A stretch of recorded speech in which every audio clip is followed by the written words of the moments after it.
यह सब एक वादे से शुरू हुआ। एक पिता को अपने बेटे से उम्मीद थी। 1508 में काबुल में मुगल सल्तनत के फाउंडर बाबर के बेटे नसीरुद्दीन मोहम्मद हुमायूं का जन्म हुआ। बाबर ने हुमायूं में सिर्फ एक वारिस नहीं बल्कि अपने सपनों का फ्यूचर देखा। हिंदुस्तान में एक बड़ी सल्तनत। हुमायूं का बचपन जंग, पॉलिटिक्स और आर्ट के लिए एक ट्रेनिंग ग्राउंड था। उन्होंने लैंग्वेजेस सीखी, उन्हें एस्ट्रोनॉमी बहुत पसंद थी और बाबर की पर्सनल गाइडेंस ने उन्हें तैयार किया था। 20 साल की उम्र में हुमायूं बदाख्शान के गवर्नर बन गए और अपने पिता के साथ जंग में खुद को साबित किया। लेकिन किस्मत ने करवट ली। बाबर बहुत बीमार पड़ गए। कहा जाता है कि बाबर ने दुआ की कि उनके बेटे की बीमारी उन्हें लग जाए। हुमायूं ठीक हो गए। बाबर की हेल्थ खराब होती गई। अपनी डेथ बेड पर बाबर ने अपने नोबल्स से हुमायूं के लिए लॉयल्टी की कसम खिलवाई और अपने बेटे से कहा कि वह अपने भाइयों के साथ अच्छे से पेश आए। यह एक पिता का आखिरी हुक्म था, प्यार और रिस्पॉन्सिबिलिटी का बोझ। एक बादशाह की बुनियाद रखी जा चुकी थी, लेकिन आगे का रास्ता आसान होने वाला नहीं था। 1530 में बाबर नहीं रहे। हुमायूं सिर्फ 23 साल के को एक कमजोर सल्तनत मिली। खजाना खाली था, आर्मी बेचैन थी और नोबल्स में बहुत एम्बिशन थी। हुमायूं को सबसे बड़ा खतरा अंदर से था, उनके अपने भाई कामरान, अस्करी और हिंदाल।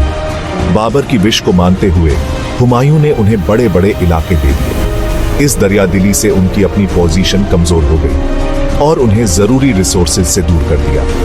यूनिटी की जगह राइवलरी बढ़ गई। बाहर दुश्मन घेरा डाले हुए थे। पूरब में शेर शाह सूरी, गुजरात में बहादुर शाह और राजपूत। हुमायूं बहादुर थे लेकिन डिसीजन नहीं ले पाते थे और पर्सनल इंटरेस्ट में उलझे रहते थे। उनका एडमिनिस्ट्रेशन लड़खड़ा गया और उनकी अथॉरिटी कम हो गई। दिल्ली का तख्त सर्वाइवल का बैटल ग्राउंड बन गया। सल्तनत एक बारूद का ढेर थी और चिंगारियां उड़ रही थीं। हुमायूं की कंट्रोल के लिए स्ट्रगल सच में शुरू हो गई थी। मुगल सल्तनत का फ्यूचर दांव पर था। जब हुमायूं पश्चिम में जंग कर रहे थे, पूरब में शेर शाह सूरी का उदय हुआ। शेर शाह, एक मास्टर स्ट्रैटेजिस्ट, ने चुपचाप बिहार और बंगाल में अपनी ताकत बनाई। 1539 में चौसा में शेर शाह ने थकी हुई मुगल आर्मी पर हमला किया। हार बहुत बुरी थी। हुमायूं मुश्किल से अपनी जान बचाकर भागे। उनकी प्रेस्टीज खत्म हो गई। हुमायूं के भाइयों ने मदद करने से मना कर दिया। 1540 में कन्नौज में शेर शाह ने फिर हमला किया। मुगल आर्मी बिखर गई। हुमायूं फरार हो गए। शेर शाह दिल्ली और आगरा में घुस गए और खुद को बादशाह घोषित कर दिया। हुमायूं ने अपना तख्त, अपनी सल्तनत और अपनी इज्जत खो दी। बाबर का सपना एक बुरा सपना बन गया था। मुगल सल्तनत खत्म लग रही थी। हुमायूं की लड़ाई अब खुद के सर्वाइवल के लिए थी।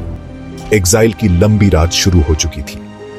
हुमायूं भटकते रहे, एक किंग बिना किंगडम के, अपने भाइयों से भी धोखा खाए हुए।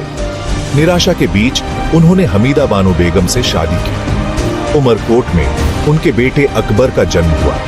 अकबर के जन्म ने हुमायूं को नया पर्पस दिया, अपनी सल्तनत के सर्वाइवल के लिए लड़ने का। इंडिया में उम्मीद खत्म होने के बाद हुमायूं ने पर्शिया के शाह तहमास्प से मदद मांगी। सफर खतरनाक था, लेकिन शाह मदद करने को राजी हो गए। अगर हुमायूं शिया इस्लाम में कन्वर्ट हो जाते, अपने फ्यूचर के लिए हुमायूं मान गए और उन्हें एक पर्शियन आर्मी मिल गई। मुश्किलों से मजबूत होकर हुमायूं ने पहले अपने भाइयों के खिलाफ लड़ाई की। उन्होंने कंदहार को और काबुल को कड़ी लड़ाइयों के बाद वापस जीत लिया। सालों में पहली बार उनके पास फिर से एक किंगडम था। अब वह हिंदुस्तान को वापस जीतने का सपना देख सकते थे। एग्जाइल में रहने वाला बादशाह अपने आखिरी गैम्बल के लिए तैयार था। फ्यूचर मुगल सल्तनत का बीज मुश्किलों में बोया गया था। हुमायूं अब वह डिसीजन न ले पाने वाले प्रिंस नहीं थे, वह एक पक्के इरादे वाले लीडर थे। 1554 तक शेर शाह मर चुके थे और उनकी सल्तनत में अफरा तफरी मची थी। हुमायूं ने अपना चांस पकड़ा और अपनी अनुभवी आर्मी को लेकर वापस इंडिया में घुस गए। मछीवाड़ा और सरहिंद की जीत ने दिल्ली तक का रास्ता खोल दिया। जुलाई 1555 में 15 साल बाद हुमायूं ने अपने पिता का तख्त वापस पा लिया। उनका दूसरा रूल छोटा था, लेकिन रीबिल्डिंग और स्टेबिलिटी पर फोकस था। उन्होंने अकबर के फ्यूचर के लिए प्लान किया, सल्तनत को सिक्योर करने के लिए दृढ़ थे।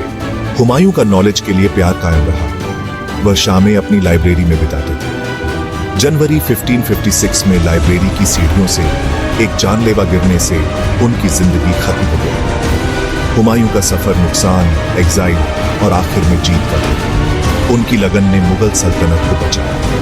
वह बाबर और अकबर के बीच एक जरूरी लिंक था। दिल्ली में उनकी कब्र उनकी विरासत का सबूत है। हुमायूं की कहानी साबित करती है कि उम्मीद और रेजिलियंस हिस्ट्री को बदल सकती है।